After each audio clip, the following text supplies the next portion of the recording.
Hello, how are you doing? I am going to be showing you how to do a few different styles on your daughter's hair. Um, some of your daughters will have long hair, some will have shorter hair, so I'm going to work on both mannequins for you today. The first one I'm going to do on this lady, let me see, what's her name? Oh, she doesn't have a name, so I'll call her Stephanie. The first one I'm going to do on her is called a French braid.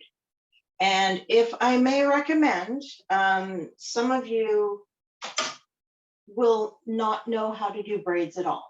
Some of you will, okay? Sit your daughter down in front of you as you watch a Disney movie with her. And, sorry, I'm just moving Stephanie over here. And play with her hair. Tell her to brush her hair, or you brush it.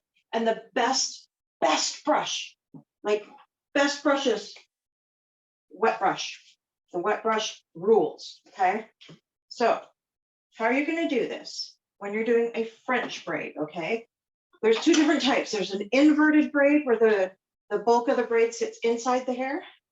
And there's, where's that the other way around? Inverted? I don't know. The other one is where the braid sits on top, okay? So I'm just going to do the one where the braid sits underneath for now. Later on, I'll maybe do a video on having the braid on top for y'all. So we're going to take a section at the top, big or small, depends on the thickness of the person's hair, how you want to start it, where you want it to start, how long you want it to stay in. She's just doing a daytime quick braid, okay? So we're going to split it into 3 sections. Now, a braid, you cross over on the outside, cross over on the outside, cross over one more time, and this is a French braid. I'm adding hair to my braid as I go. I'm just going to use my fingers to comb it because we're not doing a high fashion braid. We're just doing a quick braid right now, okay? So I'm going to pull it tight, cross it over again, pull from this side. And in case you're wondering, there's little bits here that have been cut that was like a former foster son that decided to give Stephanie a haircut. He didn't know what he was doing, so it's not so great. But anyways, so you're just going to keep going down the back. You can get her to tilt her head forward. A lot of times with younger people, I have gotten used to following them around on the chair. So as you can see, I keep going. And I'm holding these fingers tight to the scalp, okay? That will take some practice. Same with tightening it as you go. Like you're gonna look at this braid and think, well, that looks great, but I can't do that.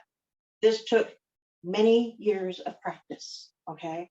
I used to get my baby sister to sit down in front of me while we watched shows. We didn't have access to movies back then. I won't tell you how old I am, but I used to have her sit down in front of me while we watched Sesame Street and stuff like that.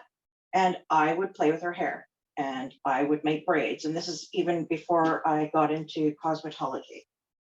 I was just fascinated with playing with hair. So as you can see, it's all coming together. And like I say, each time you just want to tighten it a little bit. You don't want to do it so tight that it cuts off their circulation. I mean, I've seen people who do that to people, and I don't think it's a good idea, but I don't know. Some people want the braids to last for a long time, so that's why they get it done that way. I don't care for it myself. I'd rather do it looser so it doesn't give a headache and do it more often. But that's, a lot of people pray to have their children's hair braided and they want it super tight so that it stays in for longer than a day. So the other cool thing about doing a braid, now, sometimes I like to mist it with water. Like this is a mannequin's hair and this is not real human hair. This is synthetic hair. So it tends to be slipperier and doesn't get as knotty. With human hair, if you dampen it as you go, the hair will stick together better and give a more smoother braid if you just dampen it a little bit. And then the next day or 2 days later, you can take that braid out and your child will have wavy hair, which is kind of fun. My daughter likes doing that with her hair. So there are a few different kind of elastics, rubber bands, whatever you want to call it. In Canada, we call them, well, I call them elastics. See, my lady's shedding. So there's a basic French braid on my long-haired mannequin. The one that I used here is a very thin baby rubber band. I don't know, get that in close and see if you can see that. It's very thin. These ones have a little more substance to them.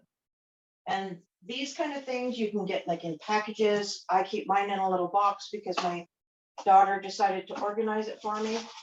Now, the other thing that we're going to need on my other lady here, and her name is Kaylin. Kaylin has some shorter hair.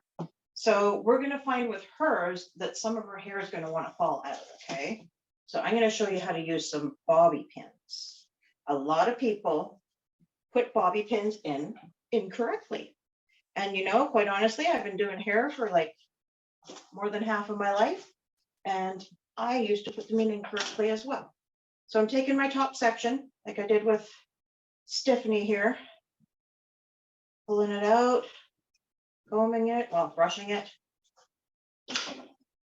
And I'm going to do my 3 sections again. And I'm going to cross over top. And then as I do my 3rd cross, I'm going to add hair to it. I have seen some people make a braid that goes down to, you know, a nice tight braid that goes down further, and then they start the French braid. You can do that.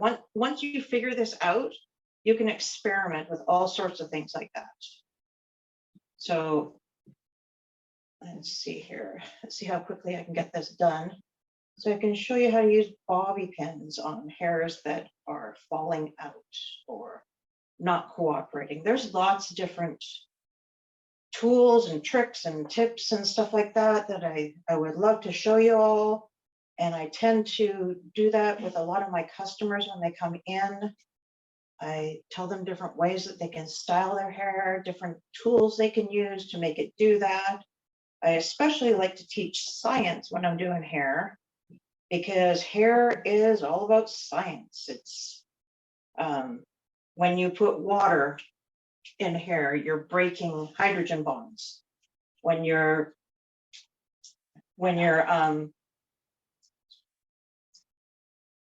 applying heat, you are softening hydrogen bonds. And these things are what affect the curl in our hair. So now I'm starting to get to the shorter parts. We're going to have bits that are going to want to fall out down here. She's got a big part there. Oh, maybe it'll reach.